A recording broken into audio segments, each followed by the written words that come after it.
शनिश्चराय नमः। शनिवार व्रत कथा। एक समय की बात है। सूर्य, चंद्रमा, मंगल, बुध, बृहस्पति, शुक्र, शनि, राहु और केतु इन ग्रहों में आपस में झगड़ा हो गया कि हम सब में सबसे बड़ा कौन है। सब अपने अपने को बड़ा कहते थे। जब आपस में कोई निश्चय ना हो सका तो सब के सब आपस में झगड़ते हुए इंद्रदेव के पास गए और कहने लगे कि आप सब देवताओं के राजा हैं, इसलिए आप हमारा न्याय करके बतलाओ कि हम नवों ग्रहों में से सबसे बड़ा कौन है। राजा इंद्र इनका प्रश्न सुनकर घबरा गए और कहने लगे कि मुझ में इतना सामर्थ्य नहीं है जो किसी को बड़ा या छोटा बतलाऊं। मैं अपने मुख से कुछ नहीं कह सकता हूँ। हाँ, एक उपाय हो सकता है। इस समय पृथ्वी पर राजा विक्रमादित्य दूसरों के दुखों का निवारण करने वाला है, इसलिए तुम सब मिलकर उन्हीं के पास जाओ, वही तुम्हारे दुखों का निवारण करेंगे। ऐसा वचन सुनकर सभी ग्रह देवता चलकर भूलोक में राजा विक्रमादित्य की सभा में जाकर उपस्थित हुए और अपना प्रश्न राजा के सामने रखा। राजा उनकी बात सुनकर बड़ी चिंता में पड़ गए कि मैं अपने मुख से किसको बड़ा और किसको छोटा बतलाऊं। जिसको छोटा बतलाऊंगा वही क्रोध करेगा। परंतु उनका झगड़ा निपटाने के लिए एक उपाय सोचा। उन्होंने सोना, चांदी, कांसा, पीतल, शीशा, रांगा, जस्ता, अभ्रक और लोहा नवों धातुओं के 9 आसन बनवाए। सब आसनों को क्रम से जैसे सोना सबसे पहले और लोहा सबसे पीछे बिछाए गए। इसके पश्चात राजा ने सब ग्रहों से कहा कि आप सब अपने अपने सिंहासनों पर बैठिए। जिसका आसन सबसे आगे वह सबसे बड़े और जिसका आसन सबसे पीछे वह सबसे छोटा जानिए। क्योंकि लोहा सबसे पीछे था और वह शनिदेव का आसन था, इसलिए शनिदेव ने समझ लिया कि राजा ने मुझको सबसे छोटा बना दिया है। इस पर शनिदेव को क्रोध आ गया और कहा, हे राजन, तू मेरे पराक्रम को नहीं जानता। सूर्य एक राशि में 1 महीना, चंद्रमा 2.25 महीना 2 दिन, मंगल 1.5 महीना, बृहस्पति 13 महीने, बुध और शुक्र 1 महीने। परंतु मैं एक राशि पर 2.5 अथवा 7.5 साल तक रहता हूँ। बड़े बड़े देवताओं को भी मैंने भीषण दुख दिया है। हे राजन, सुनो, राम जी को जब 7.5 आई तो उनको वनवास हुआ और रावण पर जब 7.5 आई तो राम ने लक्ष्मण के साथ लंका पर चढ़ाई कर रावण के कुल का नाश कर दिया। हे राजा, अब तुम सावधान रहना। राजा कहने लगा, जो कुछ मेरे भाग्य में होगा देखा जाएगा। उसके बाद अन्य ग्रह तो प्रसन्नता पूर्वक वहां से चले गए, परंतु शनिदेव बड़े क्रोध के साथ वहां से सिधारे। कुछ समय व्यतीत हो जाने पर जब राजा को 7.5 की दशा आई तो शनिदेव घोड़ों के सौदागर बनकर अनेक सुंदर घोड़ों के सहित राजा की राजधानी में आए। जब राजा ने सौदागर के आने की खबर सुनी तो अश्वपाल को अच्छे अच्छे घोड़े खरीदने की आज्ञा दी। अश्वपाल ऐसी अच्छी नस्ल के घोड़े देखकर और उनका मूल्य सुनकर चकित हो गया और तुरंत ही राजा को खबर दी। राजा उन घोड़ों को देखकर एक अच्छा सा घोड़ा चुनकर सवारी के लिए चढ़ा। राजा के घोड़े की पीठ पर बैठते ही घोड़ा जोर से भागा। घोड़ा बहुत दूर एक जंगल में जाकर राजा को छोड़कर अंतर्ध्यान हो गया। इसके बाद राजा अकेला जंगल में भटकता फिरता रहा। परंतु बहुत देर के पश्चात राजा ने भूख और प्यास से दुखी होकर भटकते भटकते एक ग्वाले को देखा। ग्वाले ने राजा को प्यास से व्याकुल देखकर पानी पिलाया। राजा की उंगली में एक अंगूठी थी, उसे निकालकर प्रसन्नता के साथ ग्वाले को दे दिया और शहर की ओर चल दिया। राजा शहर में पहुंचकर एक सेठ की दुकान पर जाकर बैठ गया और अपने आप को उज्जैन का रहने वाला और अपना नाम बीका बताया। सेठ ने उसको कुलीन मनुष्य जानकर जल आदि पिलाया। भाग्यवश उस दिन सेठ की दुकान पर बिक्री बहुत अधिक हुई। तब सेठ उसको भाग्यवान पुरुष समझकर भोजन कराने के लिए अपने साथ ले गया।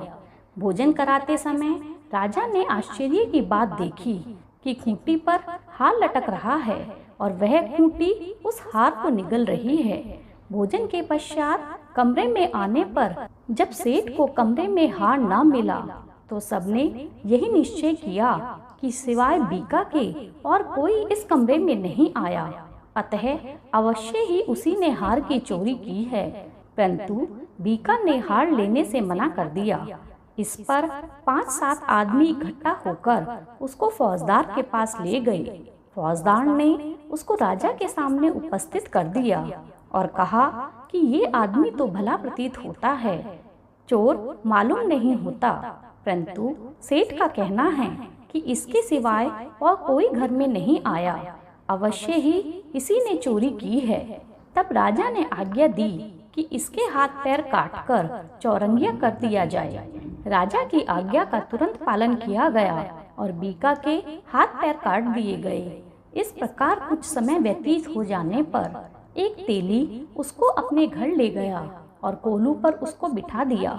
बीका उस पर बैठकर बैल को हाँकता रहता था। शनि की दशा समाप्त हो गई और एक रात को वर्षा ऋतु के समय वह मल्हार राग गाने लगा।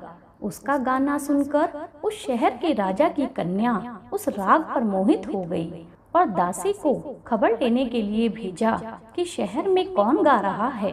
दासी सारे शहर में फिरती फिरती क्या देखती है कि तेली के घर में चौरंगिया राग गा रहा है। दासी ने महल में आकर राजकुमारी को सारा वृतांत कह सुनाया। बस उसी क्षण राजकुमारी ने अपने मन में यह प्रण कर लिया, चाहे कुछ भी हो जाए, मैं इस चौरंगिया के साथ ही विवाह करूंगी। प्रातः काल होते ही जब दासी ने राजकुमारी को जगाना चाहा तो राजकुमारी अनशन व्रत लेकर पड़ी रही। तब दासी ने रानी के पास जाकर राजकुमारी के न उठने का वृतांत कहा। रानी ने तुरंत ही वहां आकर राजकुमारी को जगाया और उनके दुख का कारण पूछा। तो राजकुमारी ने कहा, माताजी, मैंने यह प्रण कर लिया है कि मैं तेली के घर में जो चौरंगिया है उसी के साथ विवाह करूंगी। माता ने कहा, पगली, यह क्या बात कह रही है? तेरा विवाह तो किसी देश के राजा के राजकुमार के साथ होगा। कन्या कहने लगी कि माताजी, मैं अपना प्रण कभी नहीं तोड़ूंगी। माता ने चिंतित होकर यह बात राजा को बतलाई। जब राजा ने भी आकर राजकुमारी को समझाने का प्रयास किया और कहा कि मैं अभी देश देशांतर में अपने दूत भेजकर तुम्हारे लिए सुयोग्य वर खोजता हूँ, तब राजकुमारी ने उनकी बात नहीं मानी।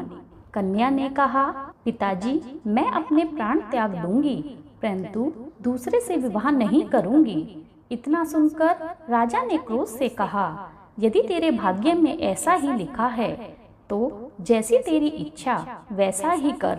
राजा ने तेली को बुलाकर कहा कि तेरे घर में जो चौरंगिया है उसके साथ मैं अपनी कन्या का विवाह करना चाहता हूँ। तेली ने कहा कि यह कैसे हो सकता है? कहाँ आप हमारे राजा और कहाँ मैं एक नीच तेली। परंतु राजा ने कहा कि भाग्य के लिखे को कोई टाल नहीं सकता, अपने घर जाकर विवाह की तैयारी करो। राजा ने उसी समय तोरण और बंदरवाड़ लगवाकर अपनी राजकुमारी का विवाह चौरंगिया बना विक्रमादित्य के साथ कर दिया।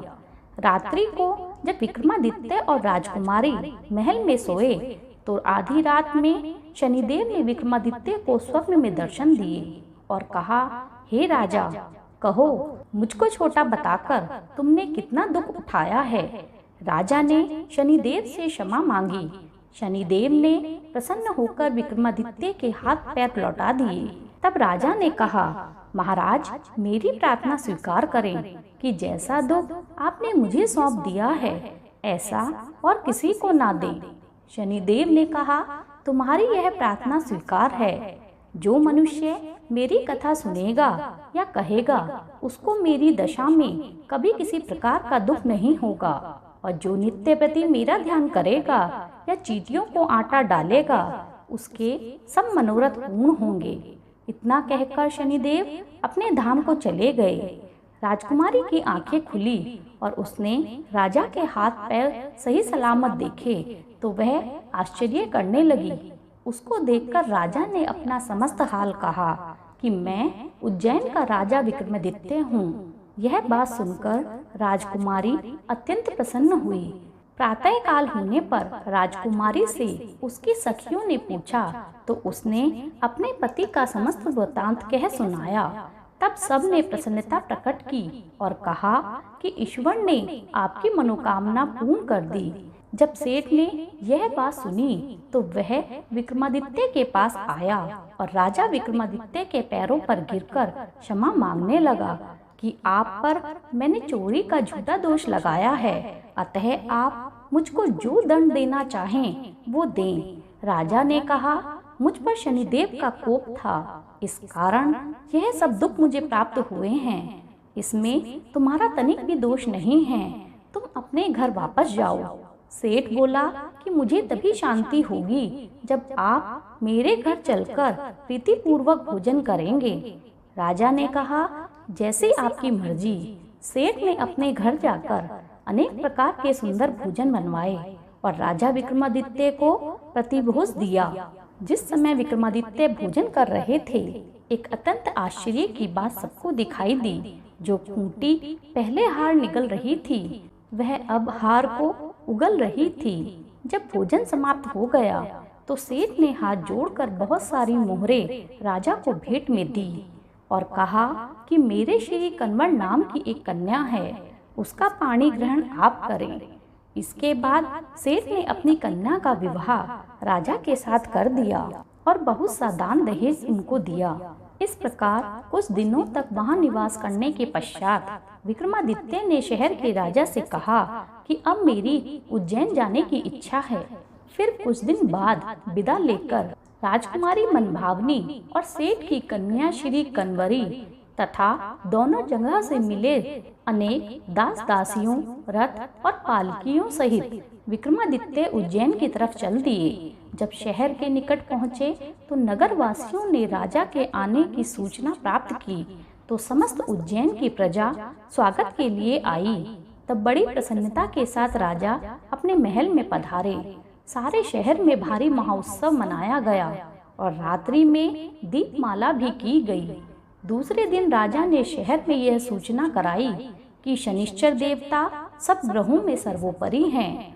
मैंने इनको छोटा बतलाया, इसी से मुझको यह दुख प्राप्त हुआ है। इस कारण सारे शहर में सदा शनिश्चर की पूजा तथा कथा होने लगी। राजा और प्रजा अनेक प्रकार के सुख भोगती रही। जो कोई शनिश्चर की कथा को पढ़ता और सुनाता है, शनि देव की कृपा से उसके सब दुख दूर हो जाते हैं। शनिवार की कथा को व्रत में अवश्य पढ़ना चाहिए। ओम शनिश्चराय नमः। ओम शांति, ओम शांति, ओम शांति।